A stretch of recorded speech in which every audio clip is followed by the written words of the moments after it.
खऱ्या अर्थाने भिवंडी शहराची जी ओळख आहे ती छत्रपती शिवाजी महाराजांचा अश्वारूढ पुतळा आणि स्वर्गीय मीनाताई ठाकरे हॉल ह्या दोन वास्तू ज्या आहेत यांना एक ऐतिहासिक महत्त्व आहे आणि ह्या दोन्ही वास्तू नादुरुस्त अवस्थेमध्ये होत्या आणि त्या दुरुस्त व्हाव्यात किंवा त्या ठिकाणी ह्या दोन्ही वास्तूंचं निर्माण व्हावं अशा पद्धतीची जी शहरातल्या सर्व जनतेची शिवप्रेमींची जी भावना होती त्यानुसार गेल्या 3 वर्ष अगोदर म्हणजे सन्माननीय माननीय एकनाथजी शिंदेसाहेब मुख्यमंत्री असताना दोन्ही वास्तूंसाठी मोठ्या प्रमाणात निधी देण्याचं काम सन्माननीय एकनाथजी शिंदेसाहेबांनी केलं आणि ते कामं लवकरात लवकर लोकांना समर्पित व्हावी अशा उद्देशाने खऱ्या अर्थाने ही कामं होणं अपेक्षित होतं, परंतु या दोन्ही कामांना उशीर झालेला आहे. असलं तरी आम्ही त्या ठिकाणी ठेकेदारांना त्या ठिकाणी असलेले आर्किटेक्ट जे आहेत त्या सर्वांना भेटून आज पाहणी दौऱ्यामध्ये ती वास्तू अतिशय चांगल्या प्रकारे व्हावी ठिकाणी येऊन आम्ही ती पाहणी केलेली आहे.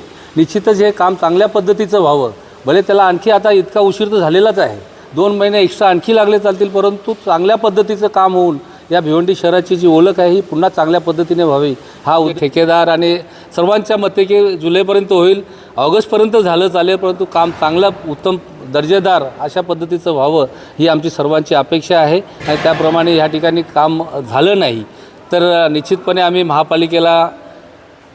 महापालिकेचे या ठिकाणी खरं तर सभापती आहे, सर्व सन्माननीय नगरसेवक आहेत, हे तर जाब विचारतीलच, महासभेत विचारतील, स्टँडिंगमध्ये मयुरेश विचारेल, परंतु सर्वसामान्य जनता म्हणून आम्ही सर्वजण निश्चितपणे या ठिकाणी कॉर्पोरेशनला जर वेळेत आणि योग्य प्रकारे काम झालं नाही तर निश्चितपणे कॉर्पोरेशनला त्या ठिकाणी जाब विचारणार. पाणी दौरा झालेला आहे, यात काही गोष्टींचं निष्पन्न आम्हाला दिसलेलं आहे.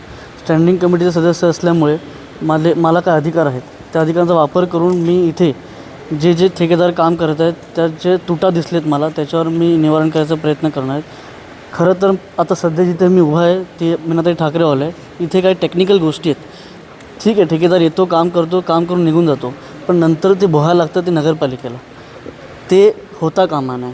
म्हणून माझी विनंती आहे ठेकेदाराला की आपण जे काम कराल नगरपालिकेचे टेक्निशियन लोकांना एकत्रित राहून काम करा. कारण कसं आहे, उद्या काय घडलं तर सारखं काही ठेकेदाराला फोन करा, तुम्ही मुंबईत नावीवरून बोलवणार नाही, त्या संबंधित शहरीला माहिती पाहिजे की त्याची वायरिंग कुठे आहे, काय. तर इथे काय तो ताल दिसत नाही आहे, तो ताल तुम्ही पहिले सेट करा जेणेकरून ती व्यवस्था नीट राहील.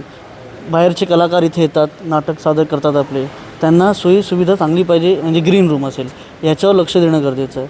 आपण ज्या स्टेजवर उभे होत्या खाली काही गोष्टी आहेत त्यामुळे त्रास होतो आणि हा परिसर मंडी परिसरात आहे, इथे पाणी खूप पावसाळ्यात भरत असतं, तर त्याचीही दक्षता इंजिनियर मते साहेब आहेत त्यांनी घ्यावी जेणेकरून उद्या आपल्याला या गोष्टींचा एक्स्ट्रा खर्च नको. ऑलरेडी एवढी 10 करोडच्या निधीमध्ये अनेक खर्च झालेले आहेत, त्यात हा एक्स्ट्रा खर्च उपयोगी ठरणार नाही. आणि दुसरं, मी स्टँडिंग कमिटीमध्ये अजून एक विषय टाकतो आहे की टेक्निशियन, इथे जे टेक्निशियन, साऊंड टेक्निशियन असतील किंवा लाईट टेक्निशियन असतील किंवा अनेक प्रकारचे टेक्निशियन जे लागतात त्याची पहिले मंजुरी द्या, त्यानंतर हा चालू करा, तरच हा वास्तू मेंटेन. 10 करोड टाकून महत्त्व नाही आहे, पण ते मेंटेनसाठी 1 करोड एक्स्ट्रा द्या तरी चालेल, तर जेणेकरून तो मेंटेन राहील. आणि छत्रपती शिवाजी महाराजांचं जे पुतळा बघितला आहे, अप्रतिम काम चालू आहे आणि मी अभिनंदन करतो माननीय नामदार उपमुख्यमंत्री एकनाथ शिंदे साहेबांचं की आपण जी निधी उपलब्ध करून दिली आहे ते आम्ही नगरसेवक जेवढे सगळे नगरपालिकेत आहेत आम्ही तुमच्या त्या निधीला सार्थ देऊ. आम्ही सिद्ध करून दाखवू की भिवंडी शहरात हे जे 2 निधी जे मोठ्या प्रमाणात दिले आहेत हे म्हणजे अभिमानास्पद जी गोष्ट आहे ती आम्ही करून दाखवू तुम्हाला. सर्वांनी आज या ठिकाणी दोन्ही जी कामं आहेत, भिवंडीची जी शान मानली आहे ते छत्रपती शिवाजी महाराज चौक या ठिकाणी नवीन अश्वारूढ पुतळ्याचे नूतनीकरणाचं काम माजी मुख्यमंत्री आणि सध्याचे उपमुख्यमंत्री नामदार शिंदेसाहेबांच्या यांच्या निधीमधून ही दोन्ही कामं सुरू झालेली आहेत. मला वाटत नाही आहे निधी अभावी ही कामं रखडलेली आहेत. ही कामं रखडण्यामागची काही बरीचशी कारणं असतील, पण आज आम्ही दोन्ही ठिकाणी स्वतः जाऊन त्यांची पाहणी केली, ठेकेदारांकडून विचारपूस केली आणि कामाची क्वालिटी आम्ही पाहण्याचा प्रयत्न केला. त्या दोन्ही ठिकाणी शहर अभियंता उपस्थित होते आणि त्यांच्यामार्फत होत असलेल्या कामाचा आम्ही आढावा घेतला. या ठिकाणी जर आपण पाहाल तर छत्रपती शिवाजी महाराज चौकाचं काम बरंचसं पूर्ण झालेलं आहे। येत्या 6 महिन्यात त्यांचं काम पूर्ण होण्याचं त्यांनी आश्वासन दिलेलं आहे। त्याचप्रमाणे ही जे भिवंडीमध्ये एकमेव जे नाट्यगृह आहे, जे ज्यावेळी ही वास्तू नवीन झालेली त्यावेळी एशियात सगळ्यात जास्त कॅपॅसिटी असलेली ही वास्तू होती, परंतु काळा दरम्यान त्याची पडझड झाली, त्याचं काही रिपेरिंगचं काम झालं नव्हतं।